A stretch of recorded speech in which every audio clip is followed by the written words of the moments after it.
The Zathari prided themselves on being the most advanced civilization in the known universe.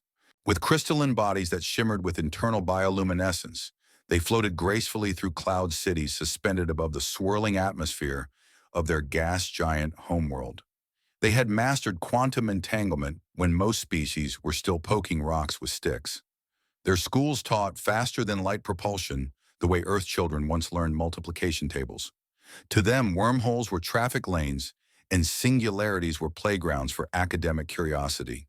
They were brilliant, efficient, and deeply logical, and they lived by a single sacred rule: do not wake the humans. No one questioned it, not really, not anymore. The directive had been passed down through centuries, translated into thousands of languages, and woven into interstellar law like a whispered myth from a forgotten god. No one quite remembered where it came from or who originally declared it. It was simply known, accepted like gravity or entropy. If you found a human sleeper ship, you cataloged it, marked the coordinates, and left. No scans, no probes, no contact. Let them sleep. It wasn't because humans looked dangerous, they didn't. At first glance, they seemed squishy, primitive. Their biology was inefficient, their early attempts at spaceflight laughably unstable. And yet somewhere deep in the galactic archives, buried beneath centuries of accumulated knowledge, were countless warnings, redacted reports, unnamed fears. Something had happened once, something bad. Zith, chief science officer of the Zathari exploration vessel, Luminous Rationale, had always found the rule quaint, superstitious even, but still he followed it, mostly. That was until they discovered a new sleeper ship. This one was enormous, a relic drifting silently beyond the Kuros belt, its hull scarred with ancient burns and sealed with archaic human insignia. It was practically a museum piece, yet something about it made his crystal form hum with unease. He hovered before the main viewport, examining the ship's profile, a relic of the Terran hibernation era, no doubt. One of those megaships launched during humanity's self-imposed exile, a time when they supposedly placed their entire civilization in cryogenic slumber. Fascinating, he murmured. His voice echoed softly like wind through glass. They look so peaceful. Behind him, his team maintained the regulation distance. None dared approach without orders. They say this rule predates the Alliance itself, murmured one junior researcher. Sith didn't respond. He was too focused on the readouts. Strange energy signatures, static anomalies, cryogenic systems that somehow still functioned at full capacity after centuries of drift. It was then that Zek, the youngest member of the crew, floated forward. Chief Zek said, crystalline appendages vibrating with restrained enthusiasm. Request permission to launch a microprobe, non-invasive, just to study the containment fields. Zith turned slowly. You want to break the rule? Technically, we wouldn't be interacting with the humans at all, just observing the tech. Think of what we could learn, sir. Their cryogenics outmatch even our theoretical models. It defies entropy. Zith hesitated. It was only a probe. Tiny, harmless. What could possibly go wrong? He nodded. Launch it. The decision would haunt him for the rest of his life. The moment the probe entered the field, every system on the human ship surged to life. Lights blinked on. Signals burst across the void. Massive engines rumbled softly like a sleeping god turning in its bed. Then came the alarms. Zathari consoles flared red. The crew panicked, their bodies flashing erratically in confused luminescence. Warning beacons screamed across every deck. Zith shouted above the chaos. What did you do? Zek's glow had faded to a pale, frightened shimmer. I don't know. It was supposed to be passive. Get me High Command, Zith ordered. Code Ultraviolet, human awakening in progress. The response was instant. Within minutes, a fleet of Zathari warships arrived, surrounding the human vessel in a defensive sphere. The High Commander herself appeared on screen, a dark violet crystal being who had seen the birth and fall of empires. Her voice crackled with ancient rage. You crack-brained photon chasers. Do you understand what you've done? We can still reverse it, Sith tried. Maybe we can put them back. But then it happened. Across the human ship, one by one, cryopods began to open. Like stars blinking into existence, thousands, no millions, of humans stirred. And they did not look happy.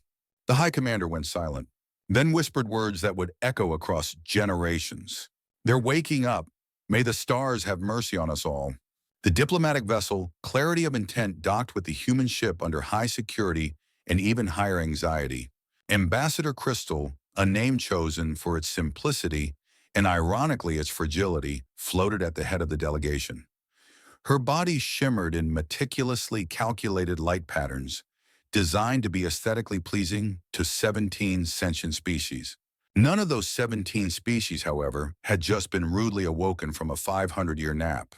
Team, she said over the comms, her tone a smooth harmonic chord. Remember humility, diplomacy, and apologies. These humans are waking up disoriented, possibly confused, possibly. The airlock hissed open. On the other side stood humanity, sort of. A group of sleep-rumpled men and women in mismatched pajamas stared at the delegation. Some were barefoot. One wore a robe with dancing ducks on it. Every single one of them clutched a mug of steaming liquid. The translators pinged. Chemical compound detected caffeine, substance classified as mild neurostimulant. Then, without warning, the human at the front took a long, slow sip. Their eyes narrowed. You woke us up. Ambassador Crystal launched into her pre-approved speech instantly. Most esteemed humans, on behalf of the Galactic Alliance, we extend our deepest. Save it, Sparkles, the human interrupted, taking another sip.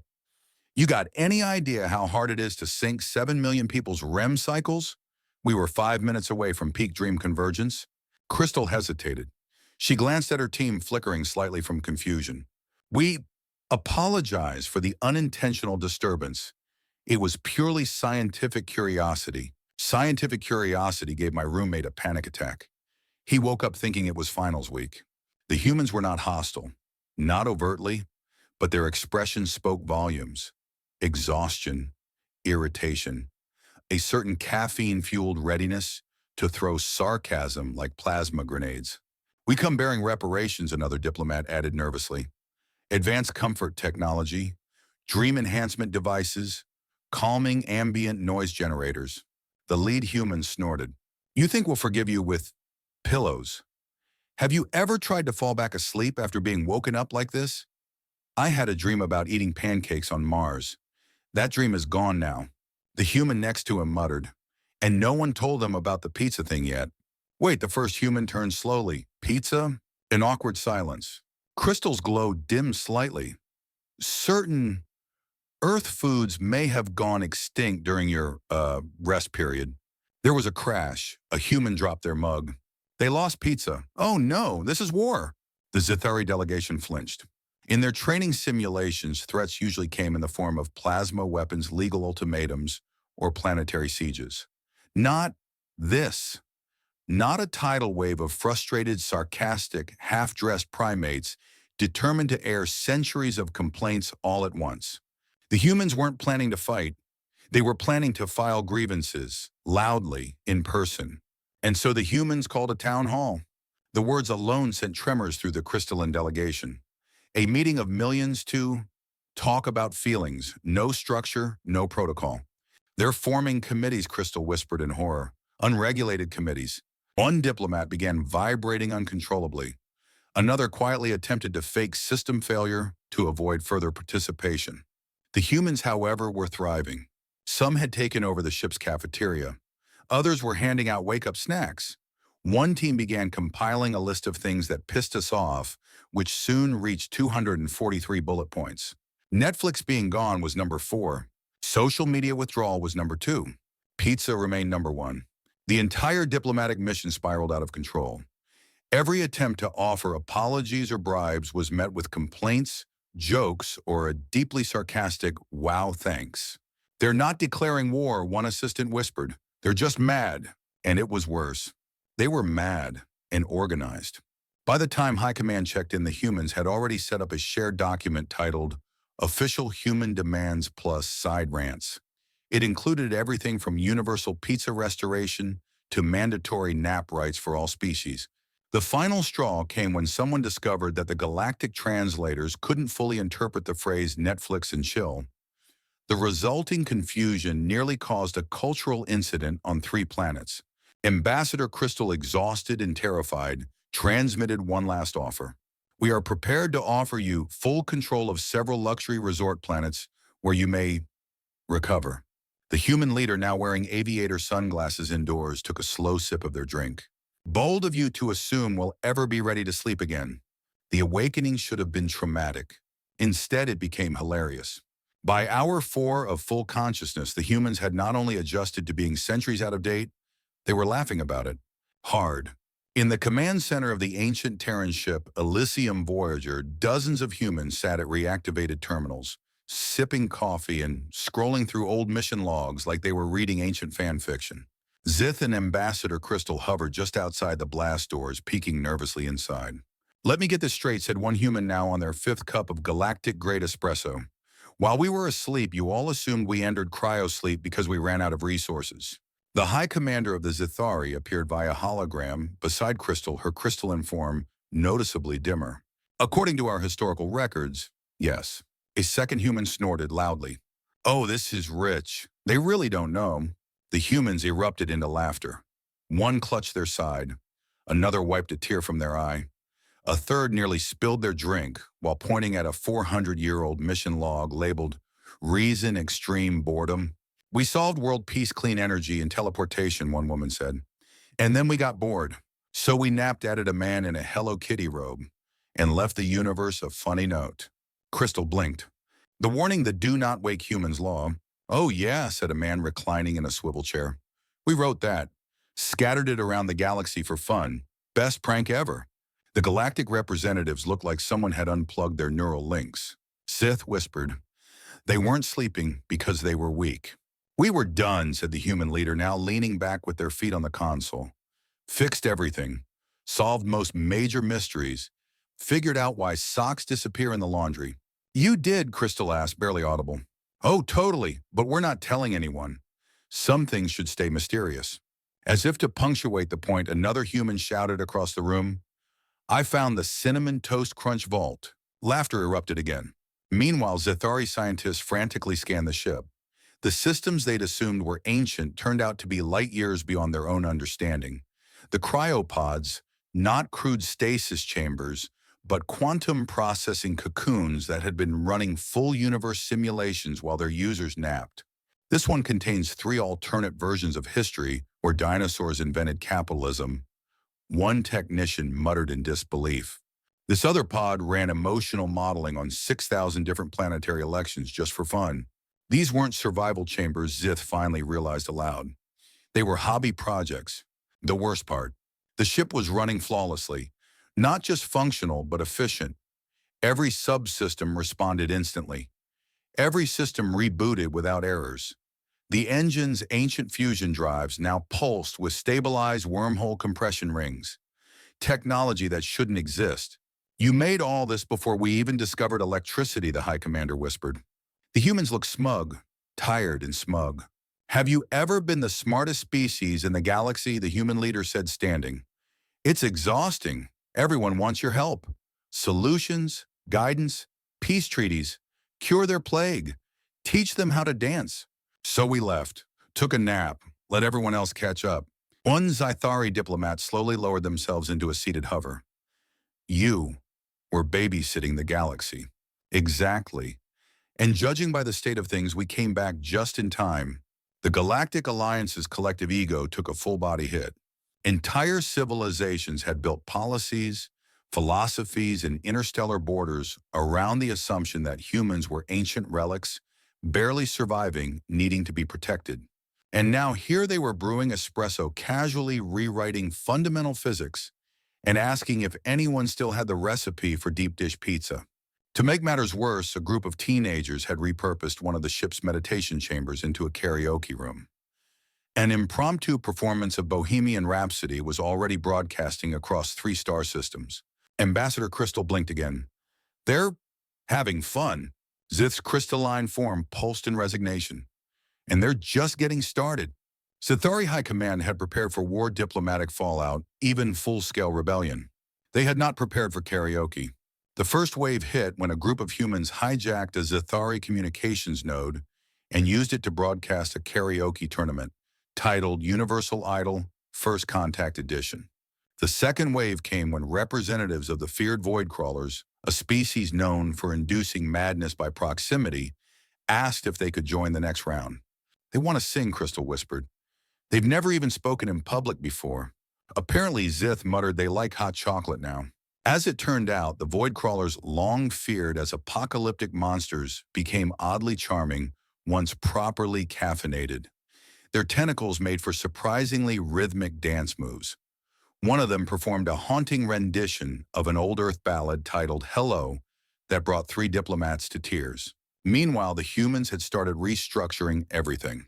The Zathari High Council Chamber, now rebranded as the Cosmic Coffee Club. Formal meetings were replaced with informal discussions over biscuits and espresso. Agendas were printed on napkins. Important treaties were hashed out during group breakfast sessions. One particularly tense territorial dispute was resolved when the opposing parties settled it via an interplanetary karaoke-off. The humans won, obviously. You know what your problem is? A human asked a group of Zathari elders during a brunch forum.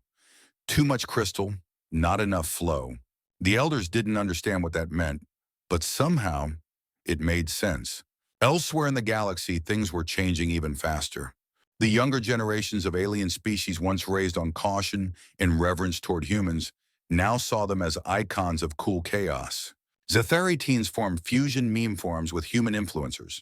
Slaynite researchers held brainstorm bonfires, which turned out to be literal. They set their own notes on fire for inspiration, a very human practice called starting fresh. The Zan, whose bioluminescent bodies had always glowed with solemn purpose, discovered that under dim lighting and slow jazz, they made perfect mood lighting for nightclubs. Soon, species across the galaxy were adopting human customs with embarrassing enthusiasm. Did you know the humans invented something called Hat Day? What's the purpose? There isn't one. That's the point. And yet it worked. Galactic morale was at an all-time high. Interstellar conflict dropped by 78%. Diplomatic tensions, once a daily crisis, now unfolded over board games.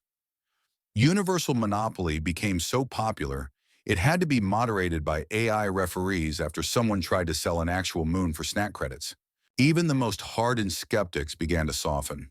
They're unpredictable, muttered one Zathari military strategist. Chaotic, loud, but they fix things in the weirdest possible ways. Zith and Crystal watched in silence as an entire session of the Galactic Assembly broke into a spontaneous trivia game. Someone was keeping score.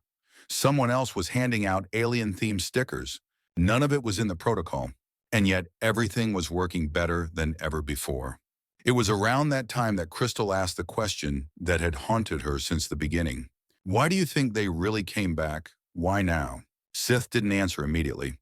He watched as a group of humans handed out slices of something suspiciously resembling pizza newly recreated using galactic ingredients and 3D molecular printing. Maybe he said finally they woke up because we needed them to. She tilted her head. You believe that? He shrugged, a flicker of light dancing through his facets. Or maybe they just missed breakfast. The Galactic Assembly Chamber had never been so quiet. Thousands of alien representatives, diplomats, commanders, scholars sat frozen, glowing faintly in disbelief as the human leaders, still in their now iconic bathrobe, sipped the last of their coffee. You've all done pretty well, the human said, voice calm. Teasing. Galaxy's not on fire. No one's declared war in at least 3 weeks. Honestly, you might not need us anymore. A Zithari delegate visibly twitched. You can't mean that, he stammered. You're not going back to sleep. Oh, we are, definitely. Nap time's back on the table. Gas echoed like sonar ripples. High Commander Cathron, a crystalline being who had aged through 5 solar collapses, surged forward. But we just got used to you being awake. The human leader stretched with a satisfied sigh. Exactly, and now you're ready? Mostly. They pressed a button on a sleek datapad. Behind them, a massive hologram appeared. Operation Nap 2.0, now with instructions. Crystal stared in horror. You made a new sleep plan. Of course, the human replied. You think we just disappear again without leaving a better manual? The new instructions were less of a manual and more of a philosophical guidebook titled Chill First, Fix Later. It included tips like, if planetary diplomacy fails, try hot chocolate. Don't panic if humans start singing. Let species evolve at their own pace. Except spiders. Watch the spiders. Avoid awakening humans before 9 a.m. system time. Zith shook his head slowly. You're serious. Dead serious, the human replied. The first nap was a test run. This one's for real. And this time, we're setting boundaries. No more surprise wake-ups. Another alien stood up. But we still have so many questions. What about your knowledge, your simulations, the socks? We left answers, the human said, grinning. Well, most of them. And the others, we redacted those. For comedic value. Crystal stood trembling with a strange mix of awe and dread. You can't just go back to sleep. Watch us. And then, as if the moment weren't surreal enough, a massive human ship cruised past the chamber window. Sleek, glowing softly, labeled in bold hand-painted letters. An app 2.0 now with more snacks. On the side was a mural of a human peacefully snoozing under a blanket made of stars. A steaming cup of coffee floated beside them, defying gravity. The image was both absurd and weirdly inspiring. Zith leaned toward Crystal. Is this the end? She shook her head. No. This is humanity handing us the keys and saying, don't crash the car. The humans began boarding their ships one by one. Some waved, others passed around final cups of espresso. A few uploaded music playlists titled For Emergencies Only into the galactic database. Then just before the last hatch sealed, the human leader turned and addressed the galaxy one final time. Remember, don't wake us unless something really important happens. Like what someone asked. The human smiled faintly. Like if you figure out where socks really go. And with that, the ships vanished into hyperspace. Silence lingered in the chamber long after they'd gone, until finally someone whispered, they taught us to make coffee before they left. Zith's crystalline form shimmered with something unfamiliar, not fear, not confusion, but a strange kind of pride. They left us better than they found us, he said, and that crystal added might be the most human thing of all. It had been 5 galactic years since the humans went back to sleep, and yet not a day passed without their presence being felt. The Galactic Alliance had changed, not by decree, not by force, but by something far more powerful example. Across hundreds of worlds, the memory of Earth's brief reawakening lived on in strange, delightful ways. Board meetings were now often held on beanbags. Council chambers came equipped with espresso taps. The universal translation matrix had to be completely overhauled just to handle the ongoing spread of human idioms. The floor's lava once caused an evacuation. Netflix and chill still required special training to interpret properly. Throwing shade briefly triggered a diplomatic incident involving a sentient weather system. But no one complained, because for the first time in remembered history, the galaxy was thriving. Void crawlers, once regarded as death-bringing horrors, now led popular meditation retreats, their natural ability to induce existential dread considered perfect for inner peace. Zen with their shimmering bodies became top-tier ambiance designers, opening upscale lounges with mood-lighting packages. Young Zathari, once obsessed with protocol, were now leading interstellar open mic nights. The top act last cycle was a Slay-a-Night stand-up comic who told jokes about quantum entanglement and sock theft. Even the Galactic Senate, long considered the slowest deliberative body in the stars, now operated under a new model called the Town Hall Hangout. No policy could be passed without snacks. Pizza had become a political symbol. No toppings, no treaty became a real slogan. The only hard rule was no discussing planetary tax reform without wearing a funny hat. And surprisingly, it worked.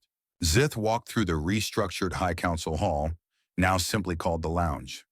Crystalline lights pulsed rhythmically above circular tables, where diplomats of all species discussed culture, art, and the meaning of life over muffins.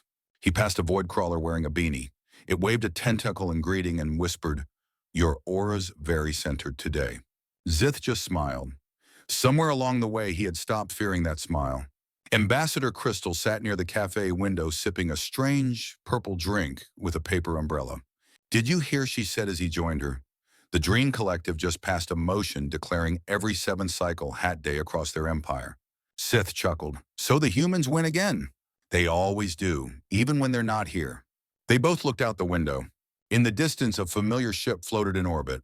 NAP 2.0, still silent, still sleeping, but now surrounded by a protective constellation of satellites. Clean, respected, untouched. A shrine of sorts. Zith leaned back. Do you think they'll wake up again?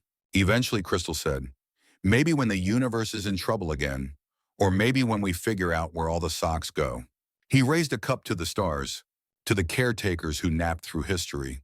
She clinked her mug against his, and left us better for it. On the hull of NAP 2.0, the words still shone faintly. Do not disturb, unless it's pizza. And no one ever did. Well, almost no one. Somewhere on a small moon in the outer rim, a group of Zethari teenagers were building a probe.